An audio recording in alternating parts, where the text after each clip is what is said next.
Hi there, let's talk Baldur's Gate 3.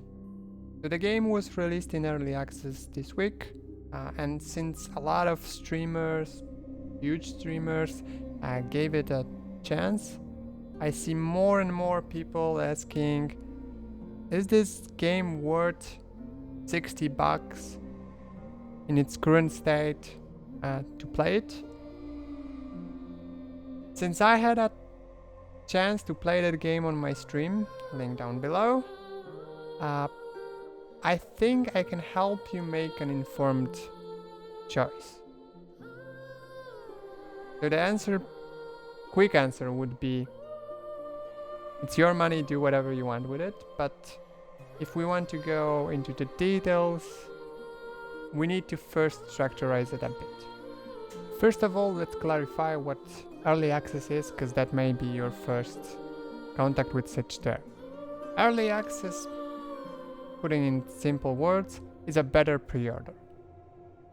You pay your money up front to make a better, well-polished game, but you also get access to the game early, so you can test it, help to shape it.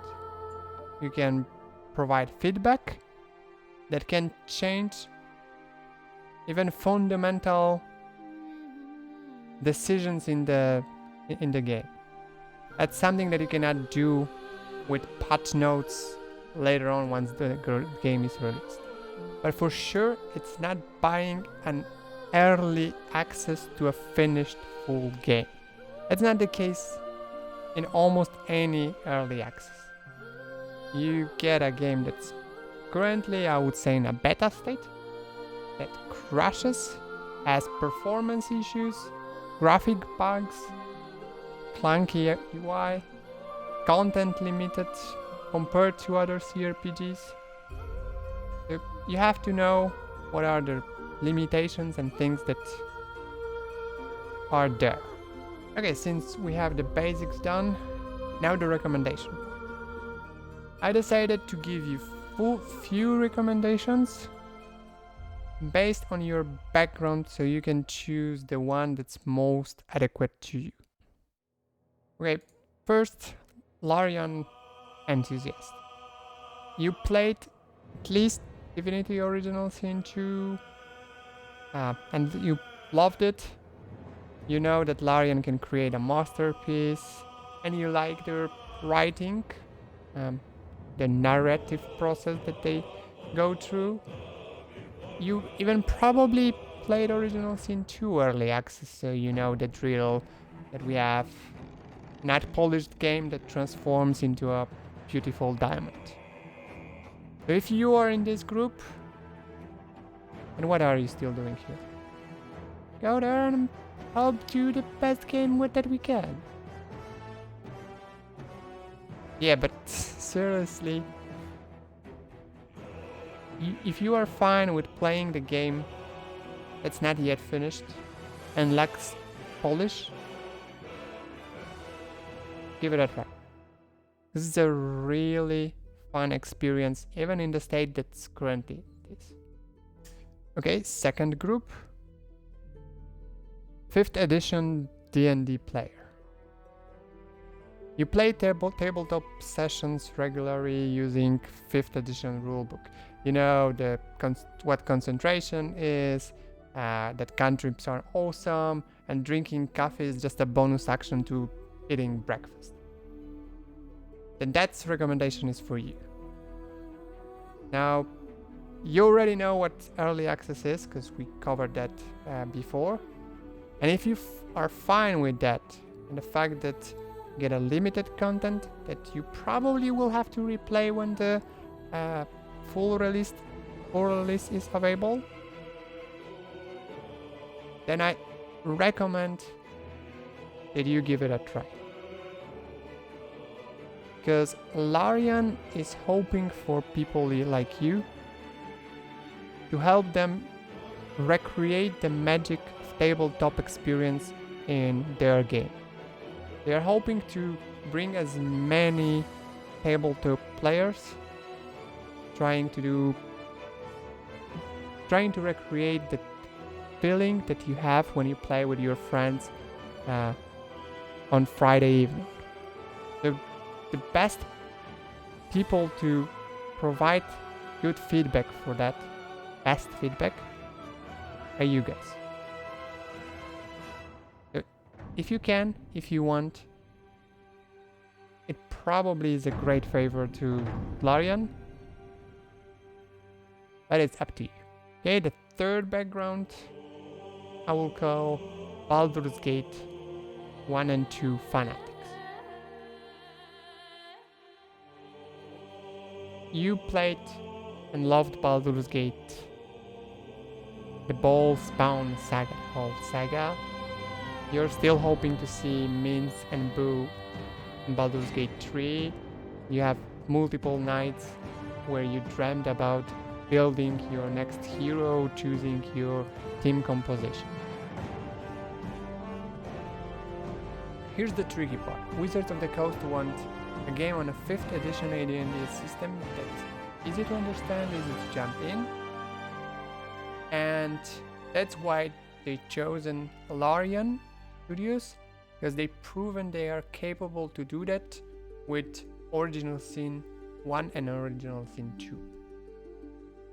So Baldur's Gate 3, except for background lore, probably won't even be remotely close to the feeling of Baldur's Gate and 1 we had some times ago. So if you are fine with that, you will have less overlapping system. The whole combat and character building will be simpler, but there will be a bigger emphasis on your player agency, on your skills of tactical combat, of solving some issues in different way. Then Early Access is already a good game. It has some quirks and some issues, but other than that, it's a very fun experience. You can do a lot and give it a lot of hours playing with it. If not, I don't recommend even getting close to Early Access now, because there are still issues. There is a lot of missing content that makes the game more complex, so it feels simple for now. It's on a simple system in lacking some mechanics, so it's even simpler than that. So it may feel underdeveloped, and it probably will get better once the release is closer. For now, you're probably better giving Pathfinder Kingmaker a try if you didn't do that before. Okay, and the last group, people new to cRPGs. You never played cRPGs before, but you want to give them a try. Titles like Pillars of Eternity, Pathfinder Kingmaker, Divinity Original Sin 2 are for you as singing for brutal death metal singer. Unknown.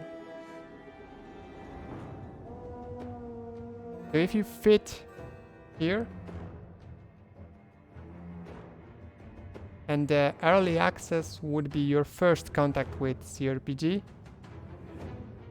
give Original Sin 2 a try first. It's not that Baldur's Gate 3 Early Access is bad. I think just Original Sin 2, since it's a finished game, has a similar feel and has a lot more content currently, will be a better start for you. And by the time you're finished with Original Sin 2 and maybe other great cRPGs that are there, Baldur's Gate 3 will be out of Early Access. So I think that the best decision would be at least to wait. Maybe not till the release, but at least as things are getting polished and more user-friendly. Become more user-friendly. Okay, and we are done. I hope that I was able to help you decide, or at least clarify a few things. And if after all you decide that you want to give early access a try. Few tips to take into consideration. Save often, as the game currently crashes. It can crash in strange moments, in different situations. When it crashes, put as much details as you can in the bug report, because as a programmer, I know how difficult it is to track an issue not knowing how to recreate it. The more information you give, the easier it will be for Larian to fix it. Try options you would not normally do to help get different paths tested. Because there's a lot of branching paths, a lot of different options that you can go. Try to think up things that normally you would not choose. Maybe jump up here, throw barrel on the top of that guy. Maybe it will do something extra. And try to see if anything breaks. For you, it may be fun. For Larian, it's a lot of information. And the most important thing, don't force yourself. You're not paid by Larian to test their game. You paid them for their game. So if you decide that you want to spend 1 hour on early access, that's fine. That's 1 hour extra for them worth of data. Try not to burn out in the early access process, because you have a great adventure ahead of you next year when the Baldur's Gate 3 is released.